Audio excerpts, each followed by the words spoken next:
je m'appelle Michel Célestin, je suis franco-canadien et un des entraîneurs ici donc, à Épinal depuis le début de saison. Donc nous sommes deux entraîneurs, nouveaux entraîneurs ici au sein du club, donc Yann Pluche et moi-même, avec beaucoup d'aides d'entraîneurs. Comment ça se passe avec les U9? Donc les U9, ça se passe très très bien. Donc les enfants sont très nombreux. Donc il y a un bel avenir dans le club. Donc les U9, ils ont deux gros tournois à venir là, bientôt. Donc un à Genève et puis un en Allemagne à Mannheim. Donc ça devrait être une belle aventure. Bon, avec les U11 alors? Les U11, pareil, sont très nombreux aussi. On a deux équipes en U11, donc une équipe U11A et B. Donc beaucoup d'enfants, presque 40 U11, donc, ce qui est quand même énorme. Et donc ça promet aussi vraiment pour l'avenir. Les U13? Les U13, donc on a une équipe au grand complet. On n'a pas autant d'enfants en U13 que dans les plus petites catégories, mais on a quand même une équipe bien remplie. Donc ça se passe aussi très bien en U13. Il y a les U15 aussi? Les U15, pareil que les U13. Donc on n'a pas deux équipes, mais on a une équipe donc, de 18 joueurs. Donc voilà, ça se passe bien aussi en U15. Bon, il y a un vivier de bons jeunes joueurs. Est-ce qu'il y a du potentiel à venir? Oui, il y a un beau potentiel à développer. Beaucoup d'enfants, surtout dans les petites catégories d'école de glace, U7, U9, U11. Donc énormément d'enfants. Donc voilà, un beau potentiel à développer. Bon, ils sont bien encadrés, vous avez de belles infrastructures aussi, c'est important. On a des belles patinoires, très très belles patinoires. On est nombreux comme entraîneurs parce que Yann et moi avons aussi beaucoup d'aide. Donc il y a vraiment de quoi faire. Donc on a un peu le manque de créneaux d'horaire, c'est là un regret, gros regret qu'on a. On a beaucoup d'enfants mais pas assez de créneaux d'horaire. Donc on espère qu'à l'avenir, que ça pourra s'améliorer. Qu'est-ce qu'apporte Yann Pleur alors qu'il s'occupe des U17 et des U20, c'est ça hein? Voilà, principalement, et aussi donc, les U7 et le sport-études. Yann, il apporte beaucoup d'expérience. En fait, Yann a fait une carrière extraordinaire et il apporte pas seulement avec son vécu de joueur, mais aussi la personne qu'il est.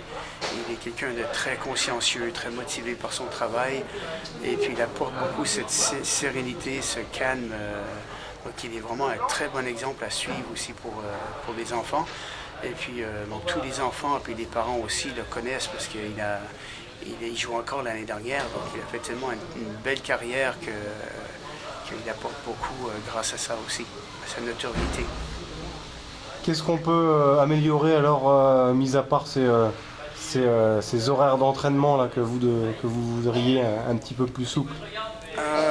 À part les créneaux d'horaire, donc c'est toujours bien sûr structuré, hein, toujours d'année à année structurer beaucoup le club. Donc il y a eu beaucoup de travail de fait dans le passé hein, par les entraîneurs. Donc je pense surtout à Nathan Gans et puis Yvan Charpentier et puis tous les autres qui continuent à aider encore cette année. Donc c'est continuer à structurer, continuer à améliorer les choses d'année à année parce que depuis 2-3 ans, il y a eu de plus en plus d'enfants. Donc plus d'enfants, ça veut dire aussi mieux structurer les choses, mieux organiser les choses. Donc je suis confiant là, que petit à petit, tout va se faire. Bon, on sait qu'en Saxo Print League Magnus, il y a besoin d'un gros quota hein, de jeunes, hein, c'est 10 plus 2, il me semble. Donc la formation est quand même prépondérante au sein du club. Vous sentez que l'accent a été mis également sur la formation?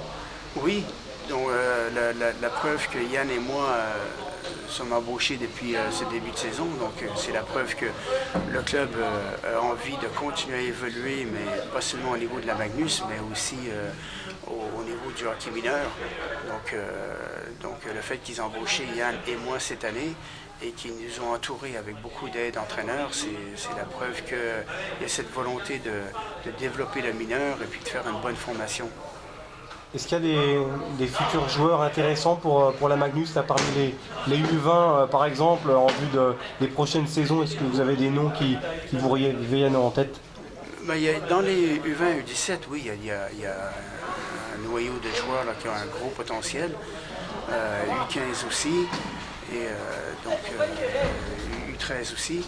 Et dans les petits, ben, c'est toujours difficile à dire. Dans les petits, ça prend du temps, ça prend des années de formation avant de voir un jeune quel niveau il aura réellement quand il sera un petit peu plus vieux.